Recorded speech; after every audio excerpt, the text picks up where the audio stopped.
আর এর মধ্যেই অভিযোগ তুলেছে বিএলও ঐক্যমঞ্চ যে ভোটারদের মুচলেখা দিচ্ছে কমিশন। কয়েকটি জেলায় ভোটারদের মুচলেখা নেওয়া হচ্ছে, লজিক্যাল ডিসক্রিপেন্সি ও আনম্যাপিং এর জন্য নেওয়া হচ্ছে মুচলেখা। কেন এমন হবে? সব জায়গায় একই হওয়া উচিত, এমনটাই দাবি করেছে বিএলও ঐক্যমঞ্চ। শাসক দলকে সাহায্য করতে ডিএম বিডিওরা ইচ্ছে করে করছে না তো? মানুষের মধ্যে ক্ষোভ বাড়লে সেই ক্ষোভ কাজে লাগাতে পারে শাসক দল, আশঙ্কা বিএলও ঐক্যমঞ্চের সাধারণ সম্পাদক স্বপন মণ্ডলের।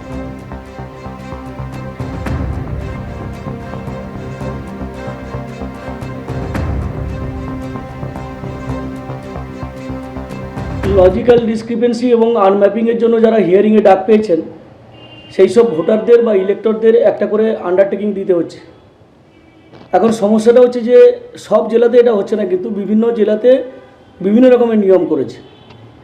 এখন আমাদের প্রশ্ন যে এই যে আন্ডারটেকিংটা দিতে হচ্ছে সেখানে পরিষ্কার করে বলতে হচ্ছে যে ভোটাররা যে তথ্যটা তারা দিচ্ছে, যে ডকুমেন্টসগুলো দিচ্ছে, সেই ডকুমেন্টগুলো সত্য এবং নির্ভুল, এবং পরবর্তীকালে যদি কোনো ত্রুটি বা ভুল খুঁজে পাওয়া যায় তার জন্য তিনি নিজেই দায়ী থাকবেন, এবং তার জন্য যা শাস্তির ব্যবস্থা থাকে সেই শাস্তি নিতে তারা প্রস্তুত বলে ভোটারদের কাছ থেকে এরকম একটা আন্ডারটেকিং নেওয়া হচ্ছে। কিন্তু প্রশ্ন হচ্ছে যে সব জেলাতে একই রকম ব্যবস্থা নয় কেন? এটাও হতে পারে যে কোনো কোনো ডিএম এই ধরনের আন্ডারটেকিং ফর্মটাকে বের করে এটা দিয়ে জনগণের মধ্যে একটা বা জনমানুষে একটা ক্ষোভ সঞ্চার করতে চাইছে বা তৈরি করতে চাইছে, পরোক্ষে এইভাবে শাসক দলকে সাহায্য করতে চাইছে। এসআইআর এর শুনানি নিয়ে হয়রানির অভিযোগ, দিকে দিকে প্রতিবাদ বিক্ষোভ, আর তার মধ্যেই ফের একবার নির্বাচন কমিশনকে নিশানা করলেন অভিষেক বন্দ্যোপাধ্যায়। গতকাল বহরমপুরে দলীয় কর্মসূচি থেকে তিনি বলেন, নির্বাচন কমিশন নয়, নির্যাতন কমিশন। পাল্টা তৃণমূলকে নিশানা বিজেপির। এই কমিশন নির্বাচন কমিশন নয়, এই কমিশন হচ্ছে নির্যাতন কমিশন। এই অনুপ্রবেশকারীদের, এই গুন্ডাদের, এই রোহিঙ্গাদের নাম নাকি এখানে রাখতে হবে, এটাই তো মমতা বন্দ্যোপাধ্যায়ের যন্ত্রণা। এসআইআর শুনানিতে হয়রানির অভিযোগে শনিবারও জেলায় জেলায় হয়েছে প্রতিবাদ। এর মধ্যে থেমে নেই রাজনৈতিক আকচাকচিও। শনিবার বহরমপুরে দলীয় কর্মসূচি থেকে ফের একবার নির্বাচন কমিশনকে নিশানা করলেন অভিষেক বন্দ্যোপাধ্যায়। এসআইআর করে মানুষকে ধারাবাহিকভাবে নির্যাতিত করেছে এই কমিশন নির্বাচন কমিশন নয়, এই কমিশন হচ্ছে নির্যাতন কমিশন।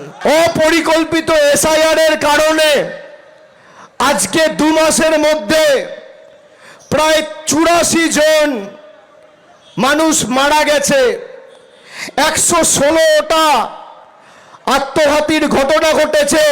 হঠাৎ ইচ্ছা হলো আজকে লাইনে দাঁড়িয়ে নাগরিকত্বের প্রমাণ দিতে হবে। কে হে তুমি?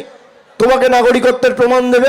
নির্বাচন কমিশন যে নিয়মাবলী বার করেছে, যখন দেখা যাচ্ছে যে পশ্চিমবঙ্গের মানুষের অনেক জায়গায় অসুবিধা হচ্ছে এবং তৃণমূল বিভিন্নভাবে তাদেরকে কনফিউজ করে, বিভিন্নভাবে তাদেরকে ভুল খবর সম্প্রচার করে, মানুষকে কনফিউশন করে, মানুষের মধ্যে একটা আতঙ্ক তৈরি করার চেষ্টা করছে। নির্বাচন কমিশন পরিষ্কার বলে দিয়েছিল যে যারা বয়স্ক যারা রয়েছে, 92 বছরের বৃদ্ধকে নিয়ে চলে আসছে এখানে, বলা তো হয়নি, কারা যাবে? নির্বাচন কমিশনের লোক যাবে। এর মধ্যে শুনানিতে হয়রানির অভিযোগকে হাতিয়ার করে তাণ্ডবের ঘটনাও সামনে এসেছে। বুধবার মুর্শিদাবাদের ফারাক্কায় তৃণমূল বিধায়কের সামনেই ভেঙে চুরমার করে দেওয়া হয়েছিল বিডিও অফিস। সেই ঘটনায় এখনও তৃণমূল বিধায়ককে ছুঁতে পারেনি পুলিশ। ফারাক্কার পরদিনই উত্তর দিনাজপুরের চাকুলিয়াতেও তাণ্ডব চালানো হয় বিডিও অফিসে। এবার দক্ষিণ 24 পরগনার ভাঙড়ে বিডিও অফিসে ব্যারিকেড ভেঙে হুড়মুড়িয়ে ঢুকে পড়লেন তৃণমূল কর্মীরা। ক্যানিং পূর্বের তৃণমূল বিধায়ক শওকত মোল্লার নেতৃত্বে শনিবার সকাল 11টা নাগাদ বিডিও অফিসে পৌঁছন তৃণমূল কর্মীরা। যেভাবে সাধারণ এসআইআর এর নামে সাধারণ মানুষকে হয়রানি করছে, সাধারণ মানুষকে যেভাবে মৃত্যুর মুখে ঠেলে দেওয়া হচ্ছে, বিএলওদের যেভাবে মৃত্যুর মুখে ঠেলে দেওয়া হচ্ছে, এই ঘটনার প্রতিবাদে নিঃশর্তে তাদের ভোটার লিস্টে নাম তোলার দাবিতে আজকে আমাদের এই ডেপুটেশন এবং আন্দোলন। বাঁকুড়ার বিষ্ণুপুরের বিডিও অফিসের গেটে টায়ার জ্বালিয়ে বিক্ষোভ দেখান তৃণমূল কর্মীরা। এসআইআর নামে বৈধ নাগরিকত্ব বাদ দেওয়ার একটা চক্রান্ত চলছে এবং সমস্ত স্তরের মানুষকে নানারকমভাবে হেনস্থার শিকার করছে।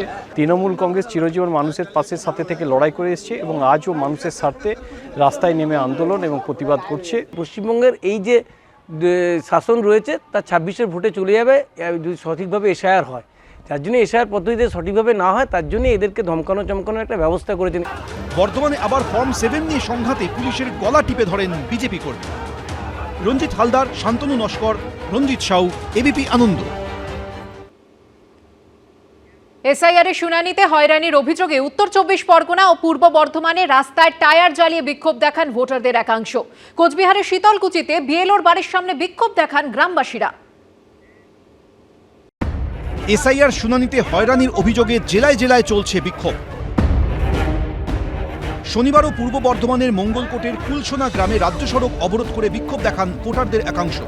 রাস্তার মধ্যে টায়ার সেখানে আগুন জ্বালিয়ে রাস্তা অবরোধ করা হয়েছে রাজ্য সড়ক, এবং সেই ছবিও দেখা যাচ্ছে। হাতে একেবারে পোস্টার রয়েছে।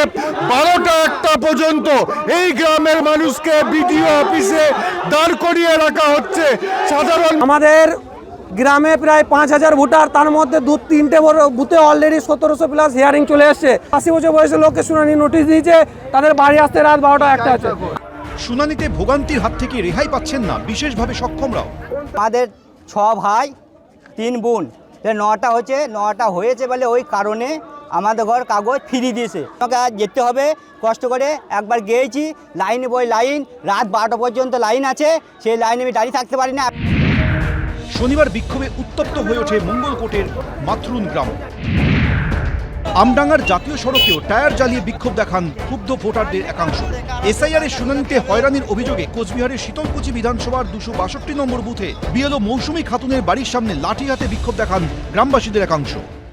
এই বুথে প্রায় 400 লোকের নাম হিয়ারিং এর নোটিশ জারি করছে নির্বাচন কমিশনার। কি কারণে জারি হলো এখানে বিএলও সাহেব বলতে পারছেন। তাহলে আমরা কিভাবে জানবো আমার নামটা কেন হিয়ারিং এর নোটিশে আসলো? বিএলও মৌসুমী খাতুন জানিয়েছেন, নির্বাচন কমিশনের নির্দেশিকা মেনেই কাজ করা হচ্ছে, ব্যক্তিগতভাবে কিছু করার নেই। বিক্ষোভ দেখিয়ে সমস্যার সমাধান হবে না। রানা দাস, সমীরণ পাল, ভাস্কর মুখোপাধ্যায়, এবিপি আনন্দ। বিমান বিভ্রাট কাণ্ডে এবার ইন্ডিগোকে 22 কোটি 20 লক্ষ টাকার জরিমানা। ইন্ডিগোর উপর 22 কোটি 20 লক্ষ টাকার জরিমানা আরোপ উড়ান নিয়ন্ত্রক সংস্থার। ডিসেম্বর 2025-এ ইন্ডিগোর পরিষেবাকে ঘিরে চরম বিশৃঙ্খলা দেখা দেয়।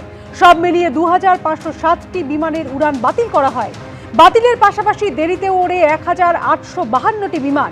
ইচ্ছাকৃতভাবে ইন্ডিগোর কর্মীদের কাজের সময়সূচি এমনভাবে নির্ধারণ করা হতো যাতে তাদের দিয়ে সব থেকে বেশি কাজ করানো যায়। কাজের সময় বাড়িয়ে দেওয়া, দীর্ঘক্ষণ একটানা ডিউটি, বিশ্রামের সময় না দেওয়া, এসবের জেরে ধীরে ধীরে উড়ান সংস্থার গোটা পরিচালনা ব্যবস্থায় ভেঙে পড়ে।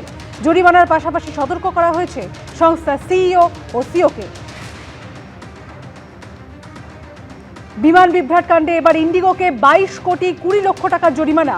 ইন্ডিগোর উপর 22 কোটি 20 লক্ষ টাকার জরিমানা আরোপ উড়ান নিয়ন্ত্রক সংস্থার। এবিপি আনন্দ, এগিয়ে থাকে, এগিয়ে রাখে।